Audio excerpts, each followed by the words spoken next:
বেসরকারি শিক্ষা প্রতিষ্ঠানে অষ্টম শ্রেণীর ছাত্রের রহস্যজনকভাবে মৃত্যুর ঘটনায় পরিবার সহ গ্রামবাসীদের সাথে দেখা করলেন দক্ষিণ মালদা লোকসভা কেন্দ্রের কংগ্রেস সাংসদ ঈশা খান চৌধুরী।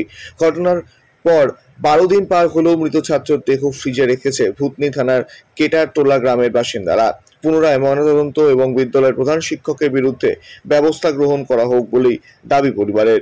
রবিবার এই পরিবারের সাথে দেখা করে তাদের দাবিতেই ন্যায্য বললেন কংগ্রেসের সাংসদ ঈশা খান চৌধুরী। ছাড়াও তার সঙ্গে ছিলেন প্রাক্তন বিধায়ক মোত্তাকিন আলম, ব্লক কংগ্রেস সভাপতি মতিউর রহমান ছাড়াও দলের নেতৃত্বরা। মৃত ছাত্রের বাবা, আত্মীয় পরিজন সকলের সাথে কথা বলেন সাংসদ। প্রসঙ্গত, চলতি মাসের 2 তারিখে রাতে মানিকচকের রোজমেরি মিশনারি স্কুলের আবাসন থেকে তার দেহ উদ্ধার হয় শ্রীকান্ত মণ্ডল নামে অষ্টম শ্রেণী ছাত্রর। রহস্যজনকভাবে মৃত্যুর ঘটনা সামনে আসে। বিদ্যালয়ে অবশ্য আত্মহত্যা করেছে বলেই দাবি জানায়। গত 2 তারিখ বুধবার রাতে দেহ উদ্ধার হয়। পরের দিন বৃহস্পতিবার দেহ ময়নাতদন্ত হয়। শুক্রবার পুলিশের কাছ থেকে বিদ্যালয়ের প্রধান শিক্ষক সাজির হোসেনের বিরুদ্ধে মৃত ছাত্রের বাবা প্রেম কুমার মণ্ডল অভিযোগ দায়ের করেন। বিদ্যালয়ের শিক্ষকের অত্যাচারে মৃত্যু হয়েছে বলে দাবি পরিবারবর্গের। সাংসদকে সামনে পেয়ে ছেলেকে মেরে ফেলেছে বিদ্যালয়ের শিক্ষক বলে দাবি করলেন মৃত ছাত্রের বাবা প্রেম কুমার মণ্ডল। ময়নাতদন্তের রিপোর্টে সন্তুষ্ট না হয়ে উচ্চ আদালতে তিনি দ্বারস্থ হয়েছেন পুনরায় ময়নাতদন্ত করার দাবি নিয়ে। ছেলের উপর নির্মম অত্যাচার করে মেরে ফেলা হয়েছে বলে অভিযোগ তার। ঘটনায় প্রায় 12 দিন হলেও এখনো দেহ ফ্রিজে সংরক্ষণ করে রেখেছে পরিবারবর্গ। গ্রামবাসীরা একত্রিত হয়ে দেহ পাহারা দিচ্ছেন। এ প্রসঙ্গে দক্ষিণ মালদা লোকসভা কেন্দ্রের কংগ্রেসের সাংসদ ঈশা খান চৌধুরী জানিয়েছেন, একটি নির্মম ঘটনা ঘটার পর কেনই বা ব্যবস্থা হচ্ছে না। পরিবার যে দাবি করছে তা ন্যায্য দাবি। আদালতের নির্দেশ পেলে কল্যাণী এমসে পুনরায় দেহ ময়নাতদন্ত হবে। আমি নিজে পুলিশ সুপারের সাথে দেখা করব এবং এই ঘটনা সঠিকভাবে তদন্ত করে উপযুক্ত ব্যবস্থার দাবি রাখব। গ্রামবাসীদের সাথে থাকার বার্তা রাখলেন সাংসদ। বুট আপ ইন্ডিয়া ফিরে এসেছে ভারতের বৃহত্তম ল্যাপটপ সেল। ল্যাপটপ কেনায় পান 15,990 পর্যন্ত বিনামূল্যে উপহার, 10,000 পর্যন্ত ক্যাশব্যাক, আরো অনেক কিছু। এবং আরো পেয়ে যান এক্সক্লুসিভ ল্যাপটপস উত্তম মূল্যে শুধুমাত্র রিলায়েন্স ডিজিটাল স্টোর, মাই জিও স্টোর্স অথবা reliancedigital.in এ। শর্ত প্রযোজ্য।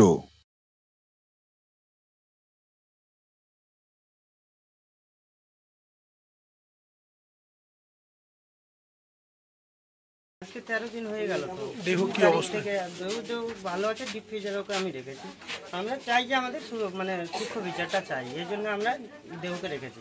কিন্তু হিন্দুর ভিতরে এতদিন দেহ রাখার দরকার নাই বলে আমাদের সূক্ষ্ম বিচার পাইনি, তার জন্য আমরা পুরো ভূতনিবাসী সূক্ষ্ম বিচারের জন্য আমরা বডিকে রেখেছি। কি অবস্থায় রেখেছেন? ডিপ ফ্রিজারে ভরে রেখেছি। কি দাবি রাখছেন? দাবি এটাই রাখছি যে আমার ছেলে পোস্টমর্টম হয়েছে, বলছে সুসাইড করছে। তো কিন্তু আধা ঘন্টার ভিতরে ছেলে অসুস্থ অজ্ঞান হয়ে আবার সুসাইড কিভাবে করে, ওর দাবি আছে। দ্বিতীয়বার পোস্টমর্টম? হ্যাঁ, আমরা মানে প্রসেস করছি, আমরা মানে এখন হয়নি, ডেট উট হয়নি। আমরা মানে হাইকোর্ট দাবি রেখেছি। হাইকোর্টে গেছেন? হ্যাঁ, দাবি রেখেছি। কার বিরুদ্ধে মূলত অভিযোগ? হ্যাঁ, সাজির আলীর, প্রধান শিক্ষক। হ্যাঁ, প্রধান শিক্ষক, হেডমাস্টার, প্রধান শিক্ষক। তিনি আমাদের কিছু বলেনি, আমাদের সঙ্গে কন্ট্যাক্টও নাই। কি অনুমান আপনাদের? মানে দাবি প্রধান শিক্ষক বলেছে তোমার ছেলে, মানে আমি তো ছিলাম না, আমি বাইরে ছিলাম। আমাকে বললো 12 বাজে যখন এই ঘটনাটা হওয়ার পরে আমাদের গ্রামের ছেলেগুলোকে বলেছে যে তোমাদের ছেলে সুসাইড করছে। তো আমার ছেলে 14 বছর হয়ে গেল বয়সে, 14 বছর ছেলে সুসাইড করতে পারে না। কোন ক্লাসে পড়তো? পুরো 80 ছিল। 14 বছর থেকে না, সন্তুষ্ট নাই আমরা। কি দাবি রেখেছেন আদালতের কাছে? রেখেছি আমরা দ্বিতীয় পোস্টমর্টম করার জন্য। হ্যাঁ, ব্যবস্থা হোক। কার ব্যবস্থা? এখনো সাজির আলী গ্রেপ্তারও হয়নি, আর স্কুল বন্ধও হয়নি, আর আমাদের সিসিটিভি ফুটেজও দেখাচ্ছে না। দেখায়নি সিসিটিভি? না, এখনো দেখায়নি। অভিযোগ করেছেন বিদ্যালয়ের শিক্ষকের বিরুদ্ধে? হ্যাঁ, করেছি। পুলিশের কাছে? হ্যাঁ, পুলিশের কাছে করেছেন? হ্যাঁ, করেছি। আজকে কারা এসেছিল? আজকে ও সঠিক করে তো আমি জানি না, সাংসদ এসেছিল। কি বললো, কি আশ্বাস দিল? ও বলছে আমরা দেখছি, পাশে দাঁড়াবে। যতক্ষণ আমাদের পূর্ব ব্যবস্থা হবে না, দেব আমরা এইভাবেই রাখবো। ফ্রিজে রাখবেন? হ্যাঁ। আপনার নাম? প্রেম কুমার মণ্ডল, আমার ছেলের নাম শ্রীকান্ত মণ্ডল। আমরা এখন দাঁড়িয়ে আছি হিরানন্দাপুরের মানিকচক স্কুল বন্ধ করা দুঃখিত যে প্রায় 11 দিন আগে একটা ছেলে ওনার প্রাণ চলে গেছে। উনি স্কুলে ছিলেন, এখানকার পাশে হিরানন্দাপুরে একটা স্কুল আছে রোজমেরি, ওই মানিকচাক ব্লকের মধ্যে মানে ব্লকের কাছে আর কি, ব্লক অফিসের কাছে একটা স্কুল আছে, ওখানে ছেলে পেয়েছি। মানে মা বাবাকে আমরা প্রথম কথা হচ্ছে মা বাবার কাছে এসেছি দুঃখিত প্রকাশ করতে।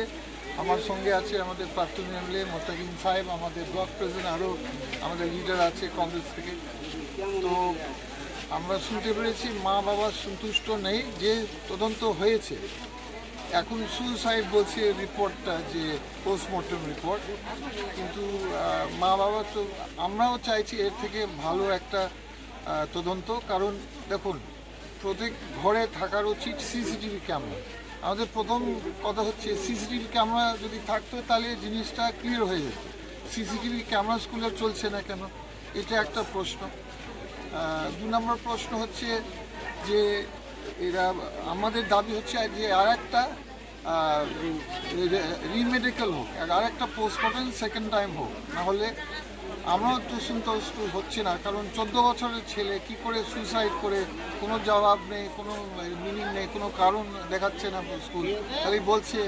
তো কী করে হলো, আমরা একটা ভালো তদন্ত চাই। এটা পরিবারের দাবি, এটা এখানকার গ্রামবাসীর দাবি যে আমাদের 14 বছর ছেলে প্রাণ হারিয়ে ফেলেছে, আমরা সঠিক তদন্ত চাই। এটা আমরা এসপির কাছে যাচ্ছি কিছুদিনের মধ্যে এই দাবি রাখার জন্য, যে এখানে সেকেন্ড টাইম একটা পোস্টমর্টম হোক কল্যাণী হসপিটাল থেকে, এটা দাবি।